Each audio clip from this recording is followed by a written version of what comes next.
My name is Margaret and I'm 83 years old. I live alone now, in a quiet wooden house at the edge of town where the wind speaks more than people do. I never planned to tell this story. Not to my children, not to my pastor, not to the walls that have watched me cry. But the truth doesn't rot in silence. It festers.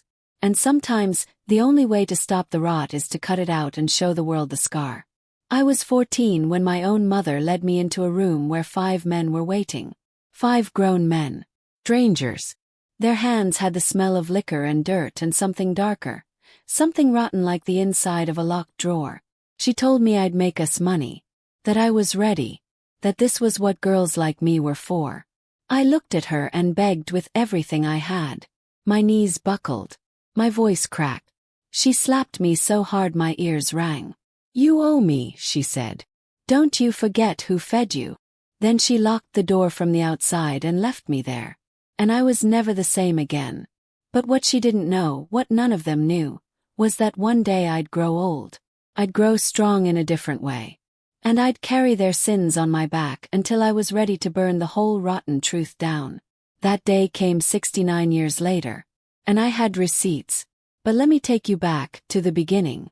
Before the monsters wore faces I knew. Before I became just a body to be borrowed. Before the world turned me into a story no one wanted to hear. I was born in a small town in Mississippi, 1942. During a war that never touched our dirt but turned every man in the county into a ghost or a god. My daddy was the ghost type. Vanished before I could remember what a man's love was supposed to feel like. Mama, her name was Lillian, was left with 4 kids and a heart as hard as the skillet she used to whoop us. But I was her favorite. That's what I thought anyway. She used to sing to me when I had fevers. Used to braid my hair before school, talking about how pretty I'd be one day. Like the colored girls in magazines, she'd say. "You gon' turn heads, baby." I believed her. I thought that meant something kind. But even then there were signs. Small ones. She'd leave us with strangers.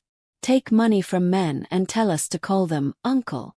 I thought that's just how poor folks survived. I didn't know I was being prepped.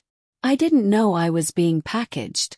One day she took me into town to see a man named Mr. Harlan.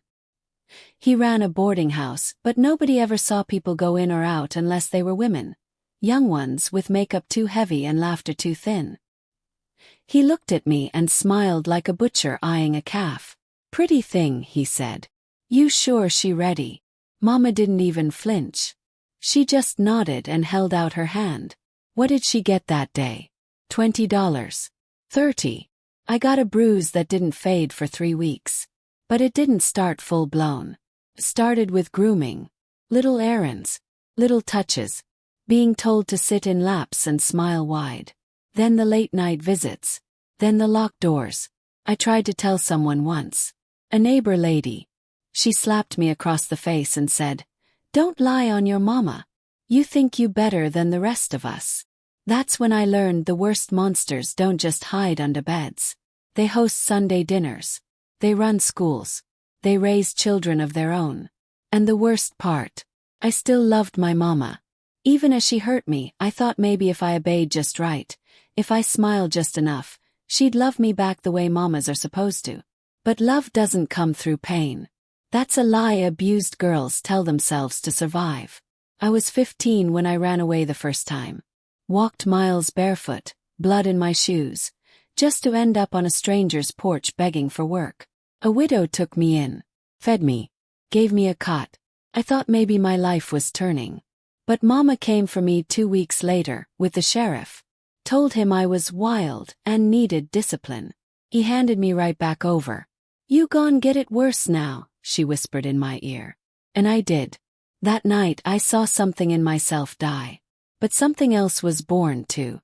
A sliver of fire. A whisper that said, "You are not what they say you are. One day you'll rise." I just didn't know when. Or how. But I held on to it. For decades. And even after I was married off to a man who only knew how to shout, even after I raised children and buried 2, even after I was called crazy, bitter, too quiet, I kept that fire. Because I knew the day would come when the truth would matter. And that day came with a phone call. Someone from my past. Someone who said, "You're not the only one. We're ready to talk." I sat there trembling, holding the receiver. I wasn't alone. All these years. But I didn't know the price of truth. Not yet. Because the man behind the worst of it all, he was still alive. And powerful. And angry. And he knew I was coming. If this story moved something inside you, if you believe every voice deserves to be heard, please like, comment your thoughts and subscribe. The truth has waited long enough. The man behind it all was still alive. His name was Harlan Davis. Not Mr. Harlan anymore. Just Harlan. Old, rich, and now sitting somewhere on a fat inheritance he didn't earn. Maybe surrounded by family, awards on his wall, and a reputation as a respected elder in his town. But I remembered. I remembered everything. And now, after all these years, someone else remembered too. "Margaret. I'm sorry," the voice on the phone said. "I've carried it with me my whole life. I thought I was the only one. But I heard you were still alive. Still quiet. I had to reach out." Her name was Lisa. She was just a few years younger than me, and I remembered her face the moment she spoke. We had once shared a blanket on a freezing night in the back room, both of us shivering after being entertained. We weren't friends. We weren't even girls anymore. We were bodies trying not to fall apart. "I was 13, she whispered. "He said if I didn't smile, I'd be the reason my family starved." I couldn't breathe. My heart pounded like it wanted to escape my chest. She wasn't lying. She couldn't be. 'Cause her story sounded like mine. But why now? After all these decades? "I started recording things," Lisa said. "Talking to others. Gathering names. Pictures. Receipts. Receipts." That word made my spine tingle. "I need you to speak, Margaret. You were the first. The one he paraded the most. If you speak, they'll listen." I hadn't said Harlan's name out loud in 60 years. Now she wanted me to speak it. To relive every bruise, every scream, every moment I'd tried to lock in the basement of my memory. But something inside me stirred. Maybe this was what the fire had been waiting for. Still I was afraid. Because speaking meant exposing. It meant losing the tiny quiet life I'd built after years of running. My house, my peace, my name. Was I ready to burn it all down? I told her I'd think about it. That night, I sat in my living room in the dark, rocking back and forth. No music. No light. Just the ticking of the clock and the ghost of my past pacing the floor. And then, I heard a knock. 3 soft taps. I didn't expect anyone. No one came out this far unless it was trouble. When I opened the door, no one was there. But on the ground, laid flat on the porch, was an envelope. No return address. No note. Just photographs. Old stained photographs. Me. 14. 15. 16. In the hallways. In the rooms. Standing beside Harlan and other men whose names I had buried under years of denial. Some were laughing. Some were touching me. And in every photo, I wasn't looking at the camera. I was always staring away. Like I didn't want to be there. Because I didn't. I felt my legs give out beneath me. The wood hit my knees hard, but I couldn't feel it. They still had evidence. Who had sent it? Lisa. Or someone who wanted to silence me. Called her. She hadn't sent anything. That meant someone else knew I was thinking of talking, and they wanted to stop me. I didn't sleep that night. Instead, I laid on my couch, clutching the pictures, wondering what I had just stepped into. The next morning, someone slashed my tires and left a note on my windshield. "Let sleeping dogs lie." I took the pictures, drove my old pickup, shaking the whole way down to the church. Not to pray, but to talk to someone who had helped me once before. Pastor Jim. He was the only one who had ever asked me why I never married again after my first husband died. The only one who noticed how I flinched when men raised their voices. I trusted him. He let me in, sat me down, and I showed him everything. To my surprise, he didn't gasp. He didn't cry. He said quietly, "Margaret, I think it's time." "Time for what?" I whispered. He leaned closer. "Time to make them pay." And then he reached into his desk drawer and pulled out a small recorder. "I've been gathering stories," he said. "You're not the only one." My jaw dropped. "Pastor Jim. All this time?" He nodded. "You think this town is clean, Margaret? It's not. That man, Harlan, he's not just a ghost. He's the devil in a bow tie. And the devil's been due for a reckoning." I looked down at my hands. Wrinkled. Tired. But they were mine. And they still worked. I took the recorder, pressed the button, and said the words I hadn't spoken in decades. "My name is Margaret Louise Hawkins. I was born in 1942. My mother gave me to 5 men to use for their pleasure when I was just 14. And one of those men was Harlan Davis." I released the breath I'd been holding for 69 years. And it felt like the first real breath of my life. But it didn't end there. Later that evening, as I walked back into my home, I noticed something strange. The back door was open. I never leave it open. I stepped inside slowly, heart pounding. And on my kitchen table, there was another envelope. This time, it had one line scrawled in red ink. "You talk, you die." If this story touched you or made your heart ache, please like, comment your thoughts and subscribe. No one deserves to suffer in silence. It's time the world heard what really happened. I stood frozen in my kitchen doorway, staring at the envelope like it might explode. The red ink was messy, rushed, almost like it was written in anger. Or fear. "You talk, you die." I hadn't even told the world yet. I had only whispered into a recorder in a pastor's office, in a town that forgot too easily. And already someone was watching. Someone was scared of what I might say. That told me one thing loud and clear: they believed me. And they should have. Because I wasn't going to stop. But that didn't mean I wasn't terrified. My hands trembled as I picked up the envelope, half expecting something worse inside. Pictures, a knife, even a bullet. But there was nothing but the note. Just those 5 words and the echo of a past that refused to stay buried. I sat down at my kitchen table, the same one where I'd raised 3 kids, cooked Christmas dinners, and grieved in silence for decades. But now it was a battleground. I had 2 choices: go quiet again or speak louder. And this time, I didn't want to die in silence. The next day I went to see Lisa. She lived 3 towns over in a faded brick apartment building. When she opened the door, she gasped. "Margaret, you came." She was older now, like me. Lines around her eyes, gray streaks in her hair. But when we hugged, we were those girls again. Shared. Or stolen. I told her about the pictures, the envelope, the threat. She didn't even flinch. "They did the same to me last year," she said. "Called my house. Sent someone to my job. Said I was crazy. But I kept going." Then she opened a drawer filled with files. "There are 12 of us. Survivors. All of Harlan's doing, or his friends." She began listing names. Names I knew. Men who had become judges. School superintendents. Church deacons. Felt sick.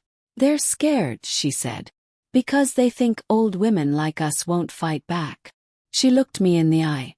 "But I think they forgot, we've already survived the worst they could do. What else can they take?" I didn't have an answer. But I knew I wasn't leaving her apartment the same woman who entered. We stayed up late building a plan. Lisa had already been speaking with a journalist. Someone from out of town who had spent years covering hidden abuse in small communities. Her name was Kara. "I trust her," Lisa said. "She's discreet. She'll protect us." I agreed to meet Kara the following week. But 2 nights before our meeting, someone broke into my house. They didn't steal anything. They just left the place in shambles. Drawers pulled out, photo albums torn, my front porch light smashed. Message. The next morning, a dead crow was nailed to my fence. I've seen things like that in movies. But this was real. That was the day I finally called my daughter. Her name's Denise. She lives upstate. She always thought I was distant growing up. I never told her why. But now I had to.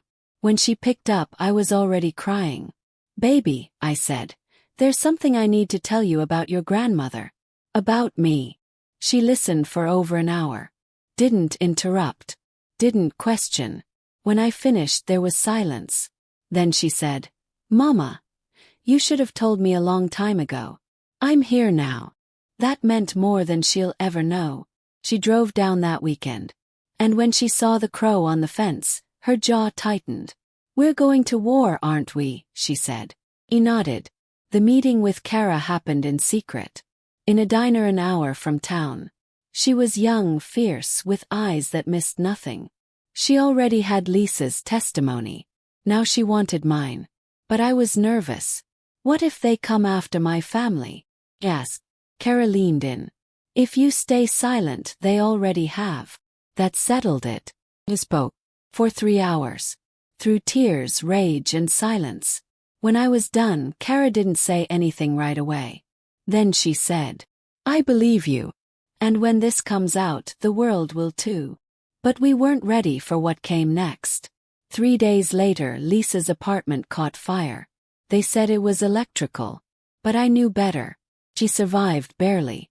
But everything she collected, photos, files, notes, was gone. I visited her in the hospital. Her face was wrapped in gauze. Her hand squeezed mine. "Don't stop," she whispered. "Promise me." Promised. That night, I went home and unlocked the old chest I'd kept at the back of my closet for 50 years. Inside was a Bible. And inside that Bible was a torn corner of a ledger I'd taken the night I escaped for good. Had names. Payments. It was the last piece Lisa never got to copy. I clutched it to my chest like a lifeline. Because I knew what I had to do next. I had to walk straight into the lion's den. I had to look Harlan Davis in the eye. And let him know I was still alive. And that I remembered. But when I got to his mansion at the edge of town, the gates were wide open. And the front door, already ajar. I stepped inside and called his name. No answer. And then I saw it. A smear of blood on the floor. Leading down the hallway. If this chapter broke your heart or made you angry, you're not alone. Like, comment, and subscribe. We're not done yet. And the truth is just getting louder. I froze at the sight of the blood. It was thick, dark, already starting to dry. Not a paper cut. Not a nosebleed. It was a trail. Dragged along the hardwood floor like someone had tried to crawl or had been pulled. I knew I should have turned around. But I didn't. Followed it. Each step down that long hallway was like walking back in time. The wallpaper was the same hideous gold pattern I remembered from when I was a teenager. I had been here before. Over and over. It was in this house that the worst of it happened. And now, I was back. But this time I wasn't a girl. I was a storm.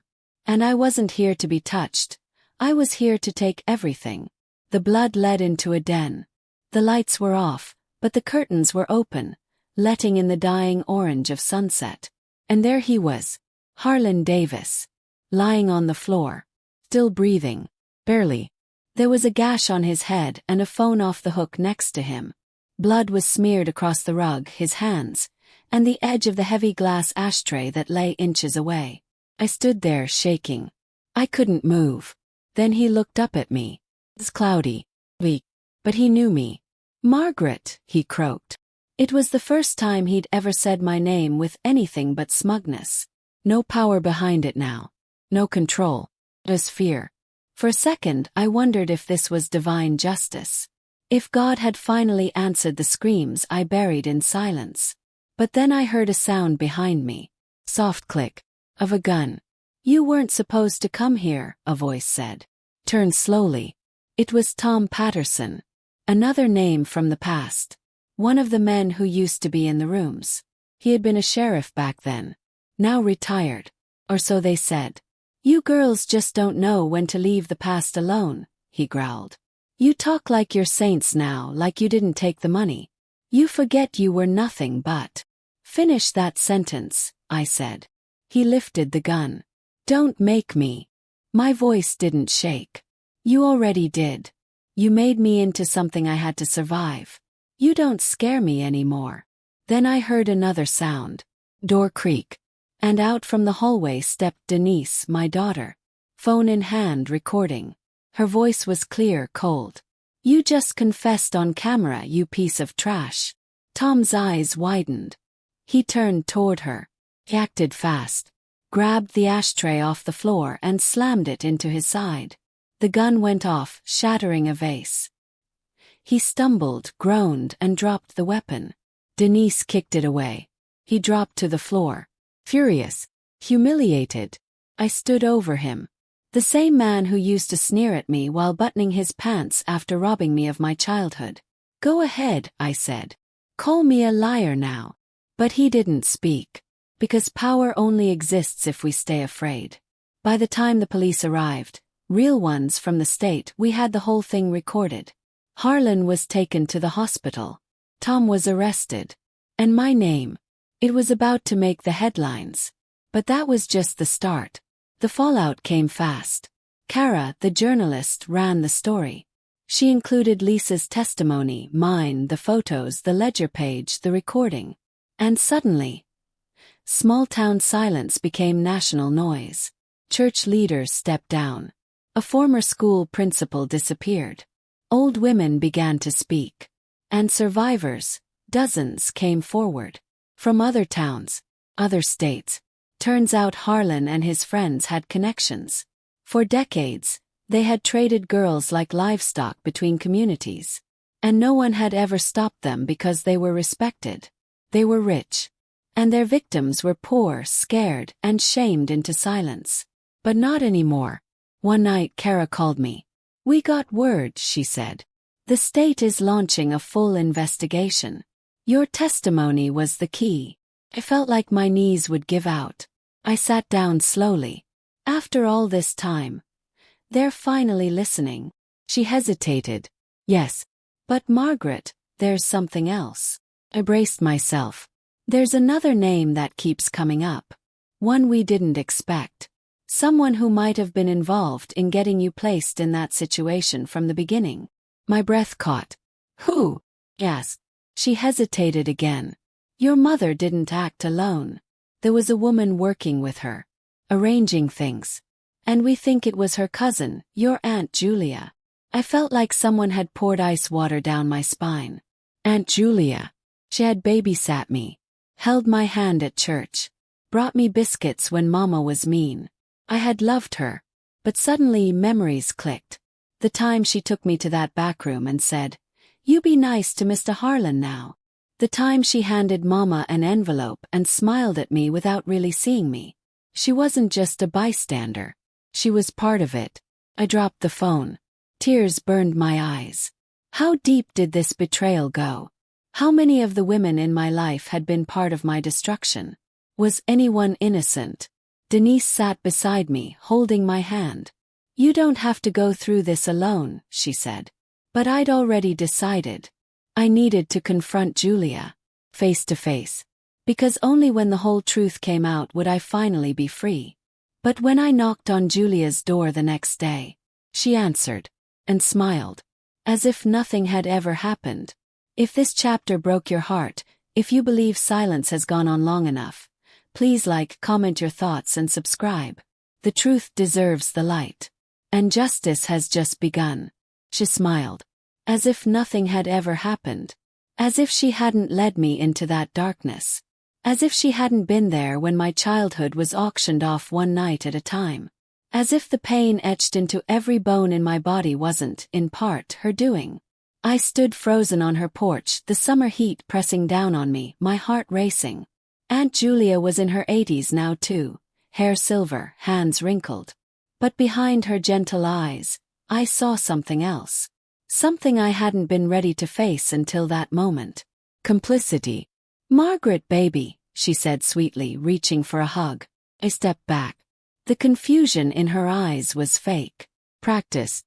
The same confusion my mother used when she'd get caught lying to the pastor about rent money. The same confused look Harlan gave the judge before claiming dementia.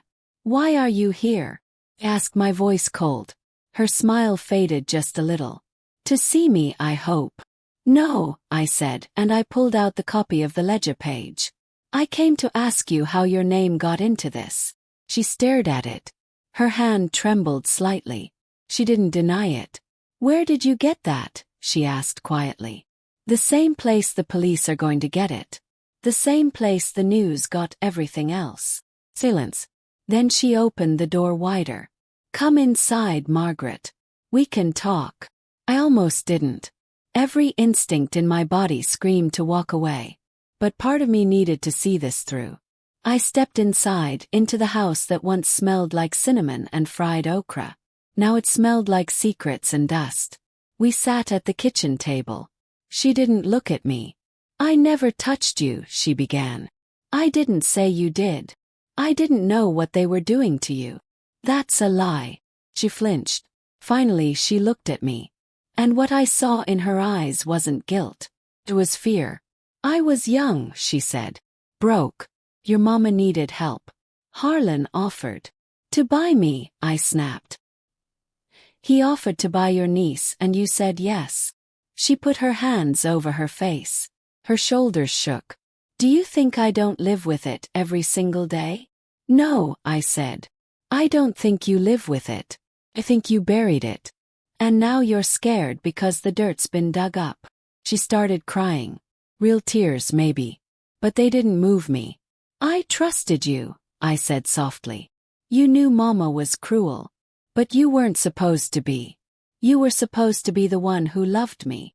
I thought, she whispered. I thought if we just let it happen once or twice we'd be set. I thought he'd pay us enough that no one would suffer again.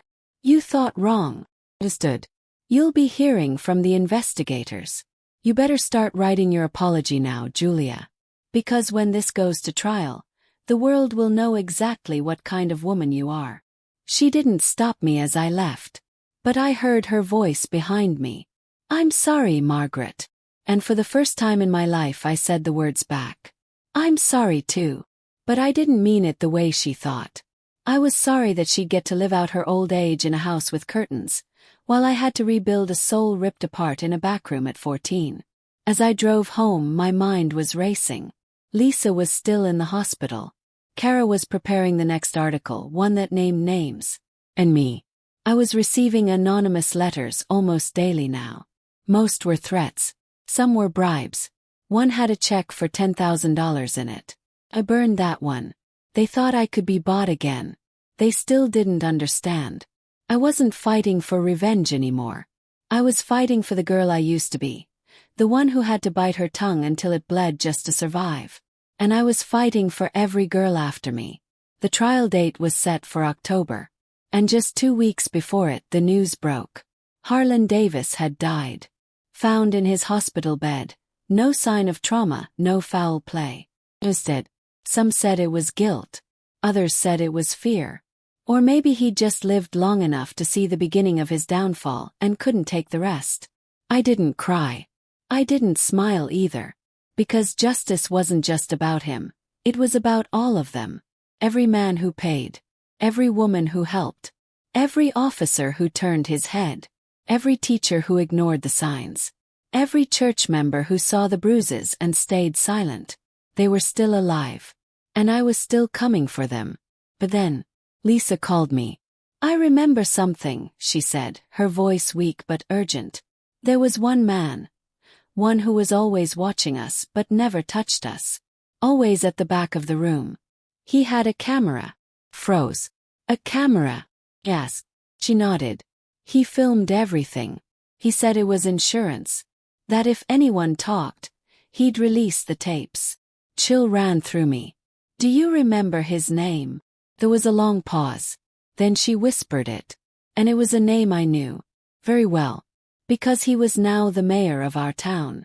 If this story has shaken something in you, if you've ever been silenced or stood beside someone who was, please like, comment your truth and subscribe. The silence ends here. Justice is still coming. The mayor.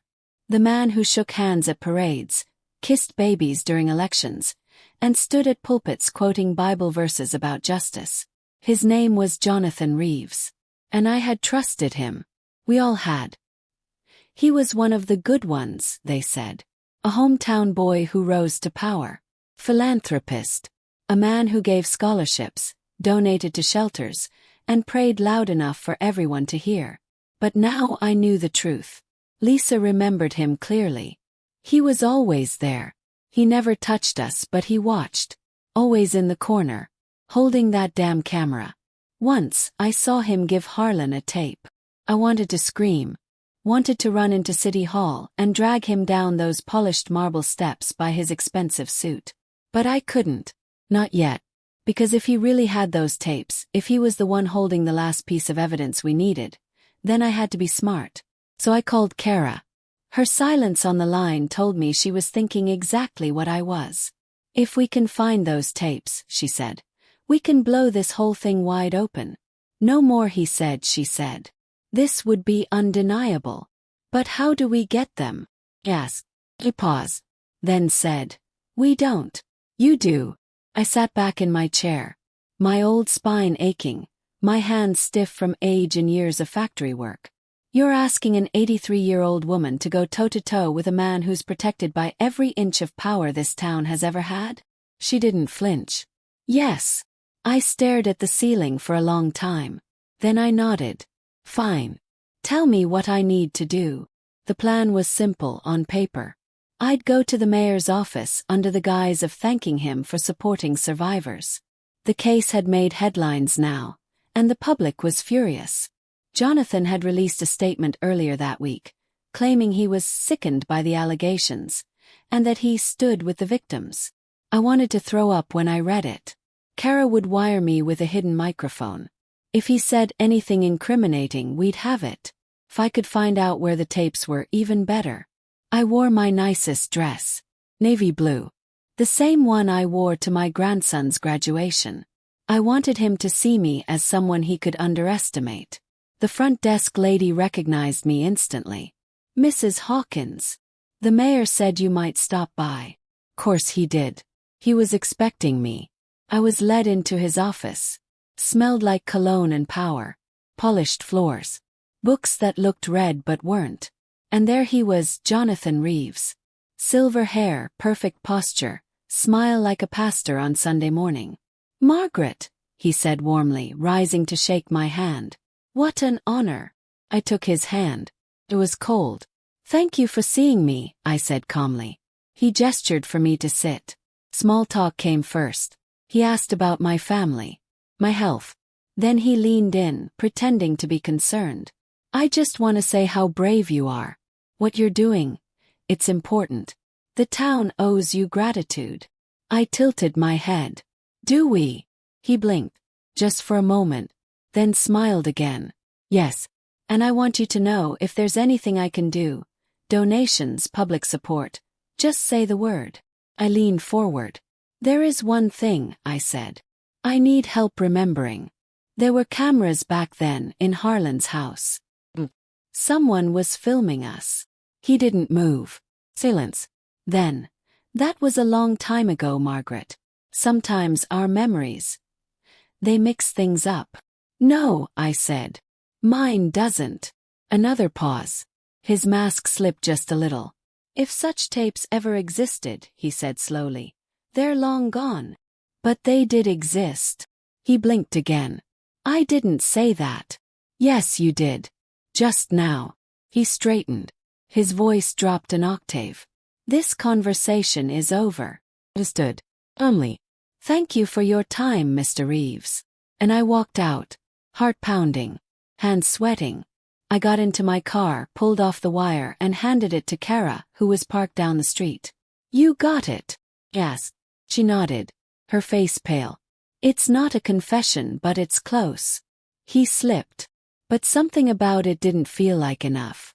I knew there had to be more. So that night I did something reckless. I broke into his property. He owned a second house just outside town, called it a vacation home. But really, it was just where he went to escape the cameras. Denise came with me. We parked far off, wore dark clothes, used flashlights. Windows were locked. But the side door to the garage.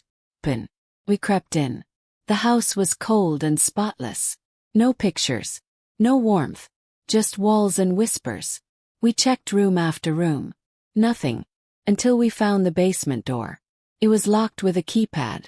But taped beside it was a sticky note with numbers. We punched it in. The door clicked open, and we descended. Boxes lined the walls. Hundreds of them. Old tapes, labeled in code. Some had initials. Ages. My stomach turned. Picked one up. MH.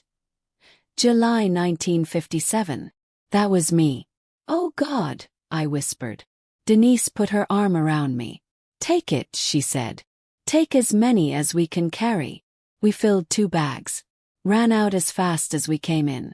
Drove straight to Kara's apartment and dumped the tapes on her floor. She stared at them like she'd just uncovered a war crime. This changes everything. And it did. Because the next morning, the story went live. Mayor linked to child abuse ring. Tapes uncovered in basement. All hell broke loose. Protests. Demands for arrest. FBI agents swarming City Hall. But Jonathan, he vanished. Just like that. And when police finally found his car at the edge of the river, the driver's seat was empty. And the trunk, full of ash and half-melted videotapes. If you believe no secret stays buried forever, like, comment your truth and subscribe. The storm has just begun. And justice has a long memory. The river was quiet when they found his car. It was parked neatly like someone had taken their time. No signs of struggle, no blood, no broken glass. Just an abandoned vehicle, keys still in the ignition, and a trunk full of burned evidence. The air was heavy with ash and smoke. And fear. Jonathan Reeves had vanished. The mayor, the man who smiled at ribbon cuttings and prayed in public, gone like a ghost. All that remained were the half-melted tapes and the heavy truth they hinted at. Some of the labels were still visible. Dates, initials. Names that matched missing person reports from decades ago. Lisa. Me. Others. The tapes that survived were turned over to federal agents. The case moved beyond state lines. The crimes were now too big, too deep. There were implications, names no one expected. Names of men who held office. Names of women who ran charities. Names of people who once taught Sunday school. But while the world reeled, I stayed still. I sat in my living room, hands folded. Denise on one side of me, Kara on the other. Lisa was still in the hospital, recovering from the fire and the trauma. She asked me every day, "What now?" And I didn't have the answer. Because something in me was unraveling. Not from fear, but from finally being seen. People were calling me brave. But bravery is a lie when it's born from desperation. I wasn't trying to be courageous. I was trying to survive. But now I wanted to live. Still, the town didn't know what to do with me. Some people stopped me at the grocery store to thank me. Others looked away, uncomfortable. Few left anonymous notes at my door. "You're ruining our town. You should have kept quiet. Old women like you shouldn't stir trouble." I burned every one. Because truth doesn't ruin towns. Lies do. Then came the subpoenas. Court dates. Depositions. I sat in front of a panel of lawyers who didn't look old enough to understand half of what they were reading. And still I told them everything. Again and again. Until my throat burned and my hands shook. Gave them names. Wombs. Fears. But something kept nagging at me. Where was Jonathan? The FBI called it a voluntary disappearance. Said maybe he'd fled. Maybe he'd taken his own life. But I didn't believe it. Because I remembered something Lisa said long ago. He always said he had a way out. That if it ever came down to it, no one would ever find him. And so I started digging. I asked Kara to pull his financial records, offshore accounts, anything she could find.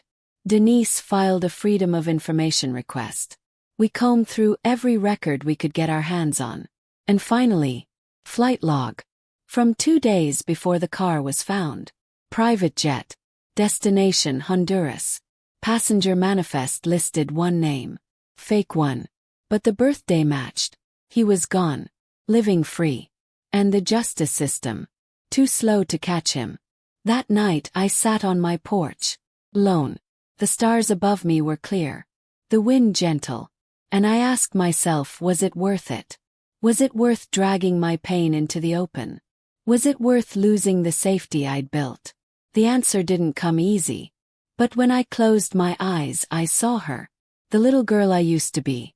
The one whose voice had been silenced in a room full of shadows. And I heard her whisper, because I wasn't just fighting for me anymore. I was fighting for every child who still thinks their pain isn't real unless someone else says it is. For every woman who carries shame that doesn't belong to her. For every old woman sitting in a quiet house, wondering if the world will ever remember what was taken from her. I stood up, walked inside, picked up the phone, called Kara. "Let's go public again," I said. He paused. "With what?" "With everything. Tapes, names, the documents. I want faces. I want stories. I want no one left in the dark." She agreed. And 1 week later, a televised special aired nationwide. The Whispers in Mississippi.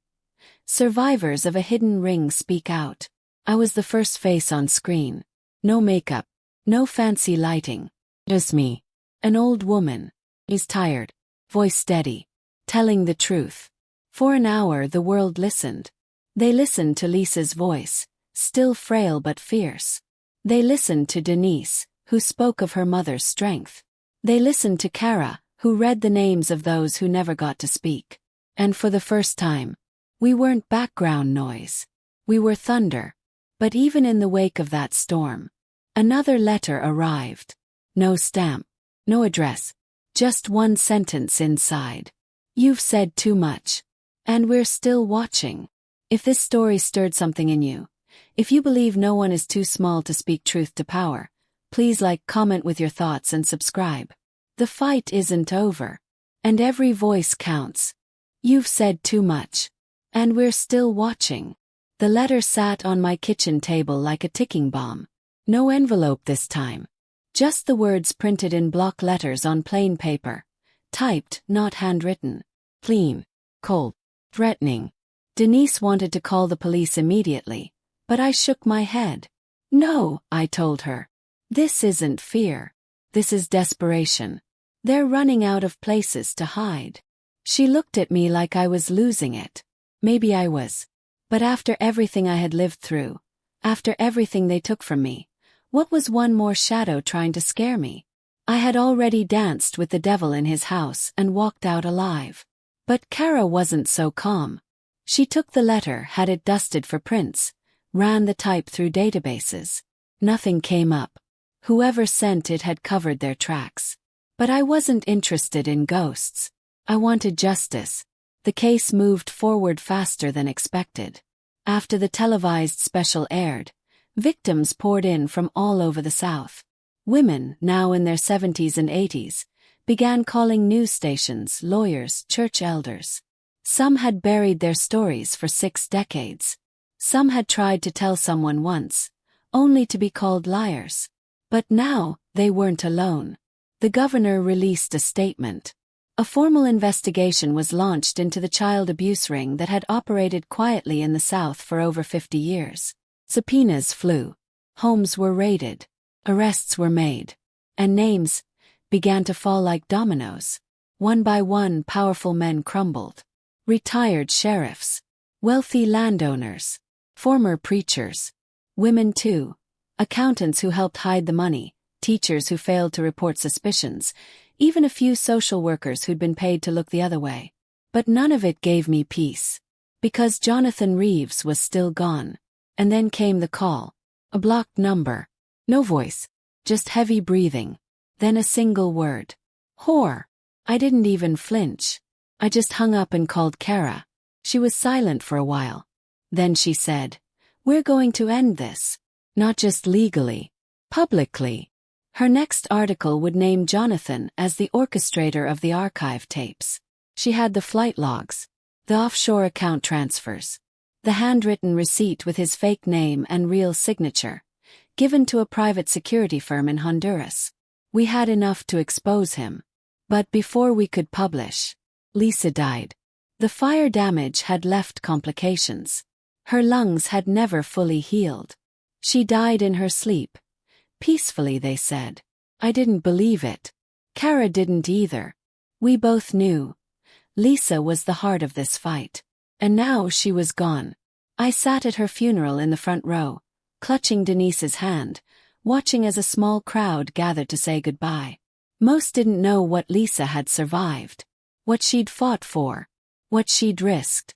They just saw an old woman in a coffin. But I saw a warrior. Before they closed the casket, I slipped a note inside her dress pocket. It said, "You didn't die in silence. You changed everything." I made a promise over her body that day. I would not stop until the world knew who killed her, whether it was smoke, poison, fear, or heartbreak. And so I returned to Kara. We published everything.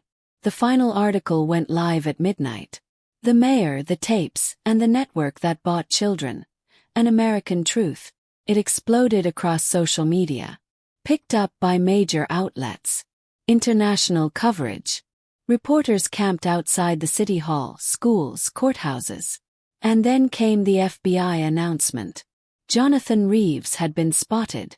A grainy photo. A man in a marketplace in Guatemala. Same posture. Same silver hair. He'd grown a beard. But it was him. The hunt resumed. But I was tired. Not weak. Just tired. I didn't want headlines anymore. I wanted peace. Denise helped me pack some things. We left the house and moved to a small cabin near the mountains. Quiet. Birds in the morning. No knocks at midnight.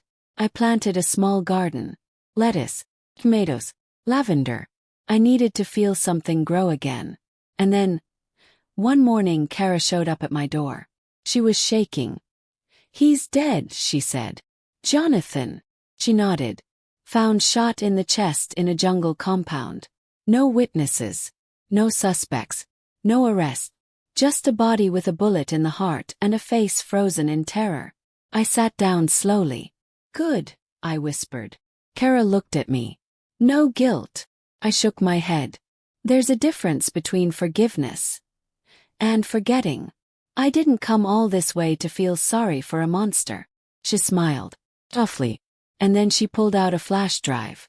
"There's something else," she said. She handed it to me. On it were all the recovered tapes, the ones that survived. The FBI had cleared them for storage. She'd made digital backups, locked in secure servers. "But this copy, this one's for you," she said. "To destroy. Or keep." Took it. And that night I sat by the fire, the flash drive in my hand. I didn't watch it. I didn't need to. I threw it in the flames. Because I didn't need proof anymore. I had become the proof. The walking, breathing evidence that truth can live through hell and still speak. The next morning I walked into the garden. The tomatoes were blooming. A single lavender stalk leaned toward the sun. Smiled.